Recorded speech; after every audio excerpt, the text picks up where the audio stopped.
Okay. Hello, and welcome to this series of Ways to Change Your Workplace with myself, Prina Shah, and I'm really pleased today to introduce you to Petra Zink. Today, Petra and I are going to be talking about a very important topic, Petra, on work on your career and not in your career. But Petra, before I begin, I'd like to do a little bit of an introduction to yourself. So Petra is a certified personal branding and digital strategist. She's a speaker, a coach, and a consultant. Petra specializes in elements of future of work, essentially. Petra is a founder of two businesses, not just one, but two. Petra, your businesses are called impaCCCT and the 360 Talent Co. You do a lot of things, Petra. Can I hand over to you to introduce yourself a little bit more and tell us what you do first off, please, Petra? Welcome. Thanks so much for having me, Prina. I'm really excited about this conversation because honestly, I think it's a topic that's becoming more and more relevant, but hardly anyone talks about it.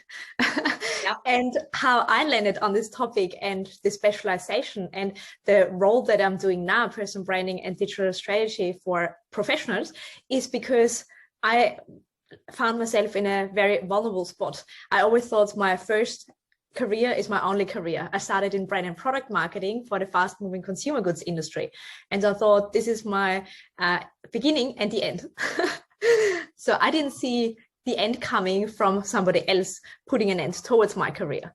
And I also found myself after 10 years in a very toxic environment. I thought you have to be exhausted and burned out when you're progressing in your career. And I didn't realize that it was not the case. I just found myself in the wrong environment with the wrong people doing the wrong tasks. And sometimes when you progress very quickly, which was in my case, the situation, you don't see the forest for the tree, and you don't realize how much responsibilities are changing. So, and there's actually a name for it because I researched a little bit further into it. I thought this can't be the one and only end result. So it's called Peter Principle. You are progressing in your career until you fail. Yeah. You are successful until you are unsuccessful. And this simply happens because you're not aware of your strengths, of your weaknesses. What are you naturally drawn to? What are you energized by? What are you drained by? And this is how I eventually got into personal branding, because I just invested so much in my personal development that I then progressed so quickly in my career.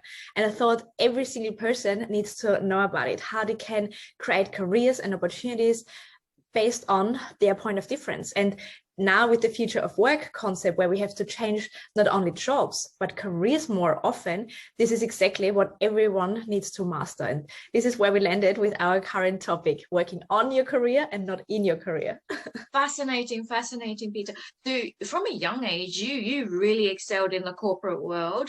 And our traditional teachings, from a corporate perspective is climb the hierarchy, climb the ladder, work, extra hours, then you become a people manager, then you become a leader and a subject matter expert, blah, blah, blah, and off you go. That's a traditional, I guess, concept, most people go by if we're working in the corporate hierarchy, right?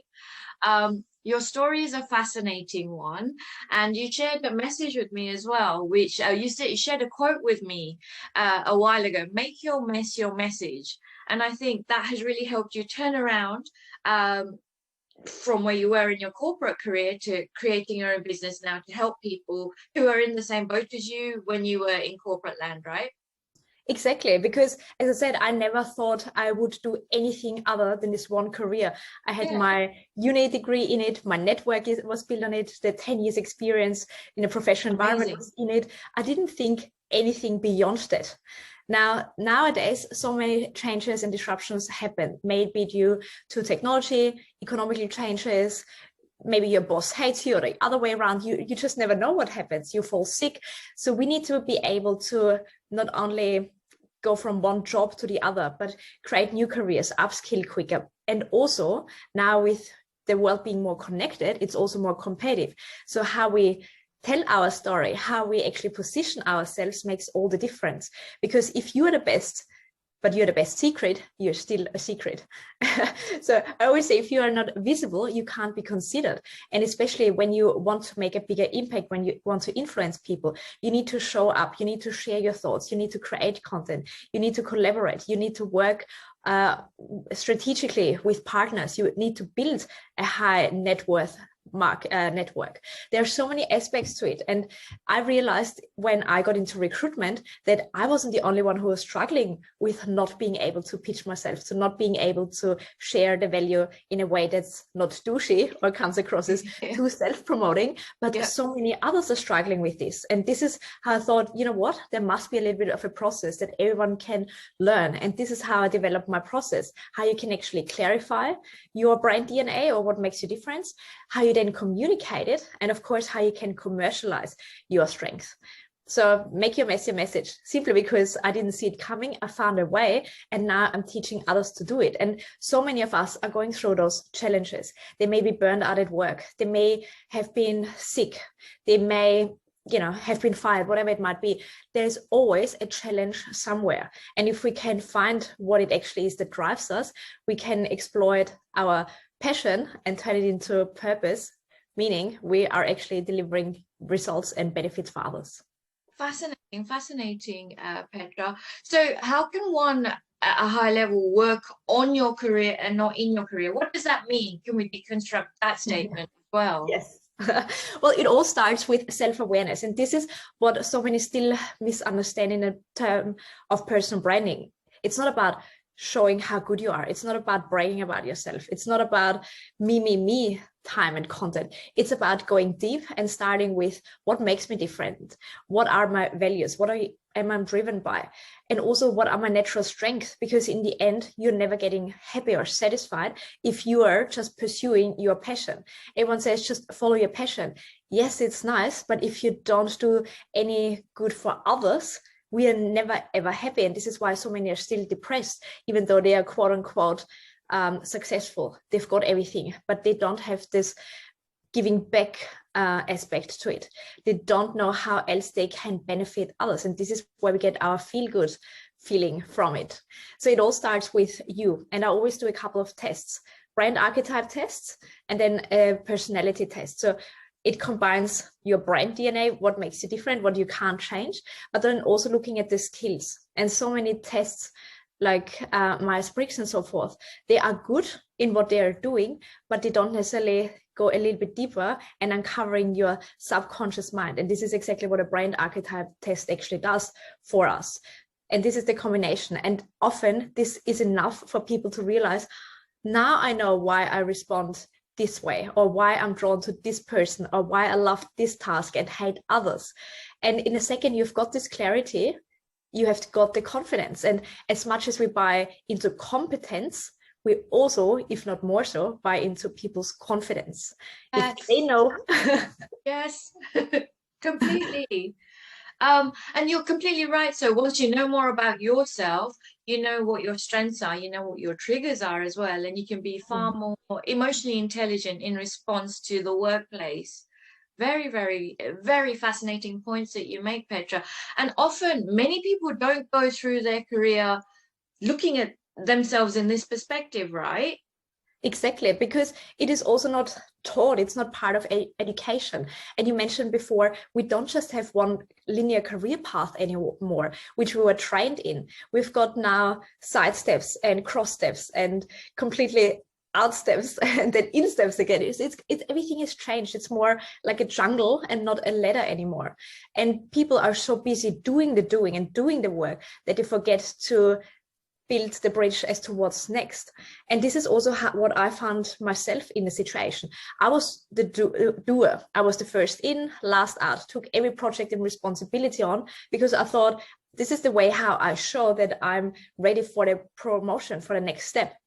Well, I didn't realize that they saw me as the doer and thought I get the benefit or get the joy out of the doing and not the delegating. Now, when you're progressing into leadership roles, you're changing skill sets. Again, nobody's telling you that or teaching you that. You have to figure it out. And as you said, it all starts with this emotional intelligence. What are your strengths and your weaknesses? And then build a team around you that can help you complement your strengths and your weaknesses, because as a team, we always go much further. Completely. And you make a really good point there as well, Petra. I've worked with a lot of people who have gone from subject matter or technical expert on the ground, and now, because you are so brilliant on the ground, here you go, here's a promotion for you, without any training or without any extra support of how to manage people, how to manage yourself, how to delegate, and how to manage your brand as well. And one of the things that I have come across especially is, as a leader, if you lose the trust or respect of your team, it's so hard to regain. So you want to start off on the right foot from the beginning that way, don't you? Exactly. And, you know, I definitely think that personal branding is a leadership requirement and not an afterthought or a nice to have, because what you just mentioned, it all starts with yourself. And then you can also show up very differently to others. And I always say personal branding is personal development on steroids. Once you've uncovered it and experienced what this clarity actually does to you, you cannot go back, you cannot unsee it. 100%. Last week or 2 weeks ago, actually, I delivered a training session to a team who, there was a new manager in the team and the rest of the team had been working together for a long time. And one of the things I actually did was for them to get to know each other as people first off. So we had some activities in that respect. But then I stepped back and I got them to do a bit of a psychometric test on their work behavior styles. And oh my gosh, then we had conversations around that and conversations in relation to the way I like to be communicated to, the way I communicate, the kind of work that I like, the kind of environment that I like working in. When I am stressed, I am. When I'm stressed, I need to be, you know, whatever, left alone or cuddled or whatever it might be. But those are the kind of conversations often the teams don't have, or leaders don't understand of their team members to get the best out of them, right? That's so missing. Are there any tips you can give for people who are going from, you know, that technical expert, subject matter expert position to a role of people manager or leader now, that transition, how can they help themselves to get it right from the get-go? Well, I would say it again starts with a self-awareness piece. Is it the right step for you? You know, there are so many types of leaders. I thought I want to manage people. So I managed large teams in the end. And to be honest, I didn't enjoy it. And I don't want to go back to that anymore. Yeah. People management is hard. It's really hard. Difficult. Yeah. And, you know, you don't realize or understand how much conflict resolution and management is there. Also attention to detail, because you can't miss something. Also admin. All of those things I'm not good at. So I thought, you know, I need to get out of this also after I've experienced it a few years. And I would consider myself more of a thought leader or a change leader. I want to impact with my thoughts, with my content, and not so much people directly within my circle. So there's no right or wrong. We need to get rid of the idea that the only way you can be successful is when you lead a team, and then a bigger team, and then a department, and then an organization, because not everyone should be a leader. And this is probably the biggest realization, that we all need to, you know, start with ourselves and be very honest with ourselves. Is it the right path, or is it a path that others tell me to do and that others have gone prior to me? Yeah, that questioning of yourself is really, really important. I remember a few years ago when I delivered an aspiring leaders program, I walked into the room and one of my first questions was, what do you want out of your career? Pretty much 80% of the room said, I want to be a leader. I want to be a people manager. And I just had to stop them there and say, so do you know what that involves? People management is so difficult. It's full of surprises as well. It's not an easy thing.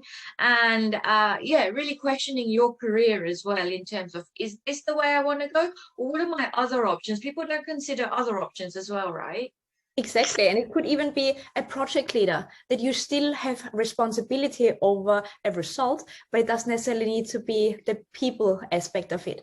And, even simply managing the days off and sick leave and the promotions, all of the admin that comes with it, I honestly get bored with it.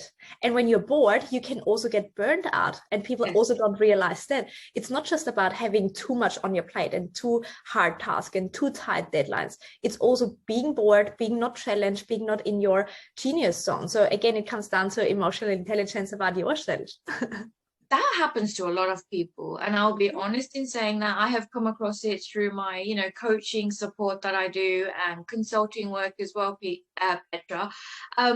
So people often sit on the career fence. That can be really damaging to not only your own reputation, but it can be really damaging to the team. Karnik, could you expand a little bit more about sitting on that career fence? And yes, I've got that leadership role, but I really do hate it. I don't want it, but I'm not sure. Yes, absolutely. Well, we've seen, especially the last 12 months when COVID-19 hit, everything has changed. And the trends that we've actually been seeing for the last 10 years, it's nothing new, have just been accelerated. And now all of a sudden they're here. So what it shows us is that the world doesn't slow down. With more technology, everything changes, not more significantly, but also quicker.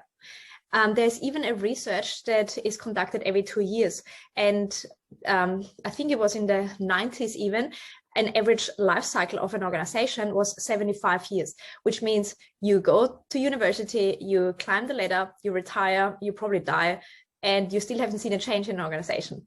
And now, even with high investment and high risk industries like mining, where there's so much investment to just have this infrastructure set up, even mining industries and those kind of industries are going through a change every 7 to 10 years, which means that if you're not evolving, if you're not changing, if you're not upskilling, if you're not maybe even pivoting, you're already behind, because so many skill sets are not required anymore. We're transitioning to a new era, and just putting the blinkers on and say it doesn't happen to me, I'm in demand, it already sets you backwards.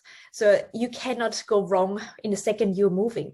And if you are on the fence, the best way to see what's right or wrong is by literally taking one step after the other, because you can only pivot if you're moving. When you stand still, you're going to eventually be overruled by everything and everyone. 100%. You run the Future of Work campus, and is that, can you expand what that is, and is that something for a leader who's in this position of, oh, I'm a leader now, I'm not 100% feeling it, or I'm loving it, but I need to continually work on myself? Is that something? Well, yes and no. I launched the Future of Work campus last year after and during COVID-19, because so many have realized that their job is not what they want to do. They have been made redundant, they have been stood down. So we started the Agile Career Course. Basically, how can you pivot into a new industry or profession without necessarily knowing what it is yet? And after those students have gone through the course, they ask me, so what's next? And I said, nothing is next. I haven't even played the Agile Career Course, so you go. But I thought ongoing career development is something that it doesn't stop. It's ongoing for a reason.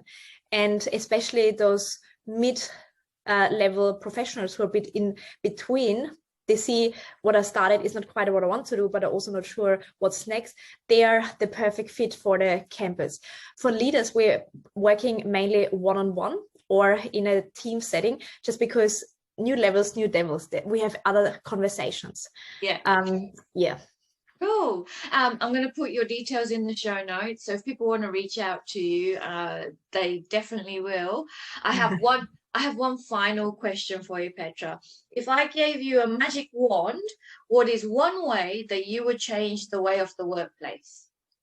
To be honest, and this is not because I'm doing it, but because I've experienced it, is to introduce personal branding to everyone from a young age, and also that companies are having that as a must-have program in the organization. Because what it also helps us is the self-awareness, which means that you can take control over your career. You can see, based on what's happening in the economy and the industry and the company, how could I shift my skill set? How could I upskill? How can I position myself also within the company? It's not always being outward facing when you build your personal brand. It could also be inward facing. And how can I position myself that I get to the next step, that I can go into this different department. And I was just running actually a training for one of the largest IT companies in January. And it was, they called it the emerging leaders, but they were already heads off. So I would classify them more as senior leaders, but different story. And one guy had exactly the same issue that I had, 9 years ago. Yeah. He was the doer. He was already the senior project manager, and he wanted to become the project director. And he's been in this role for 3 years. And he said, I physically can't get any more projects under my plate. And we did a 360. So, self-assessment, and he thought he was a strong leader and communicator and all of that.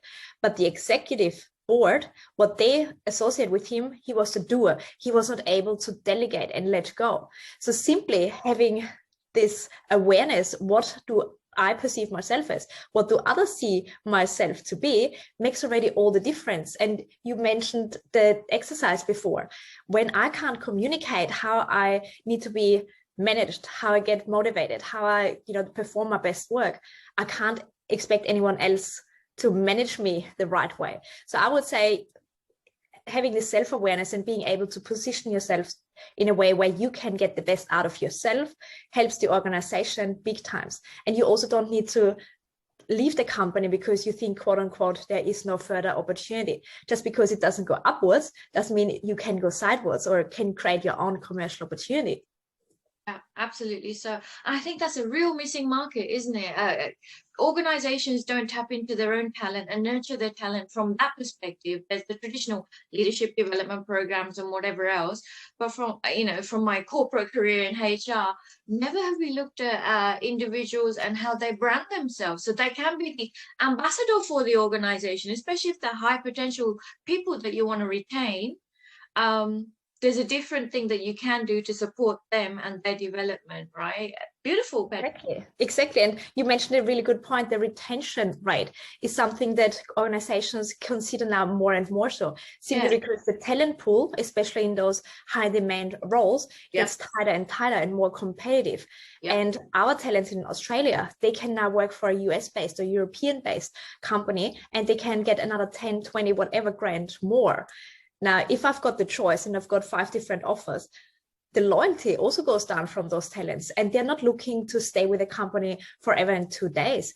They only take a role to progress to the next role. Now, when I am invested in my talents, I give them the opportunity to develop within the organization, because that also means that they are very alert with what's going on in the market and take initiative. We don't need any more task pushers and paper pushers in the workforce.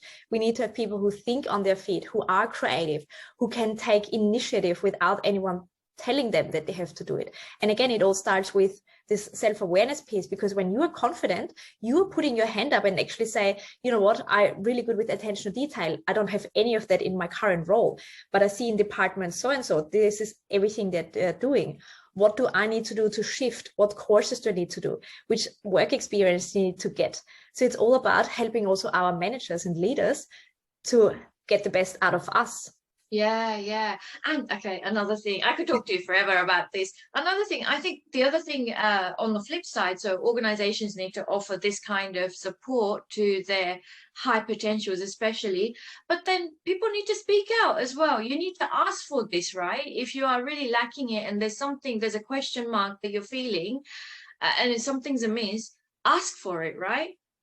Exactly. If you can't ask for it, you will never get it. And so many still sit back and say, well, I'm just waiting for my manager, my HR leader to tell me what's next. We don't know what's next. And if you don't know what you're actually good at, how could we expect those people to create a pathway for us that we probably even fail in, simply because it's a different skill set?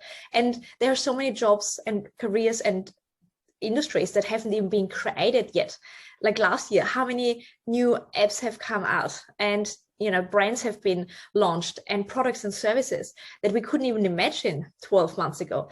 Now think for the next 12, 24, 36 months. There's just so many there are so many opportunities. And again, this is also why I'm such a big fan of building a portfolio career, to try to and test the waters. You asked me a question before that I not quite answered, thinking about it. What can we do when we are a bit on the fence?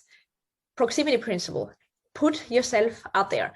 And it doesn't mean that we have to quit our job and go all into what we think is the next step. It's about experiencing it. Some of my clients, they want to become a public speaker. I'm all in for it. But I also want them to experience first what goes in. I can't tell you how many hours I've practiced in front of a mirror, recorded, deleted, changed, written, deleted. There is so much that goes behind the scenes. And if you can't take the sandwich that comes with everything, then it's probably not the right way. But the only way to figure it out is to experience it, put ourselves out there, pitch ourselves to local meetup events or industry events and say, you know what, I would love to talk about topic XYZ. Is there an opportunity for me to speak for free? And if we say, oh my God, that was the best thing that I could have done, I want to do more of, I do it another 3, 4, 5 times, and then make the decision, what do I need to do to make this my full-time role? But just saying, you know what, this is my next step and I'm going all in, it's actually a little bit risky. It really is. And then you make another good point there as well. So we can safely do this as well. If we think we want to go here, you can safely try it within your organization, or, you know, giving free talks or whatever it might be, if it's in relation to public speaking. Yeah. And then you can make that transition and decision, but kind of like a try before you buy concept, right? Exactly. And this is, you know, also a bit of a personal branding, an internal personal branding hack. Simply organize a lunch and learn. Come on. Yes. It's not that hard. Exactly. It could be for your team. It could be for the department. It could be for the entire organization. You can be the speaker, or you can organize people to come to build also your network, because that's another strategic working on your career activity. Build your external network also outside the industry, because we can learn from every single person. And these are also the people who can open doors and introduce us to new opportunities. So it's a win-win situation. But again, it starts with putting our hand up for activities and projects that we are interested in, and not wait for others to tell us. And also get rid of the thinking, oh, but it's not in my job description, or I'm not hired for this. Who cares? A 1 hour, a half an hour lunch and learn every month. I mean, honestly, everyone can manage to do this. Completely so. Petra, I could talk to you forever, and I think this is going to be a continued conversation. I would love to. Yeah. For now, I would like to say thank you so much for your time. My pleasure. Thanks so much for having me, Prina. I love your questions. I've loved talking with you. To be continued is all I will say for this. Anyway.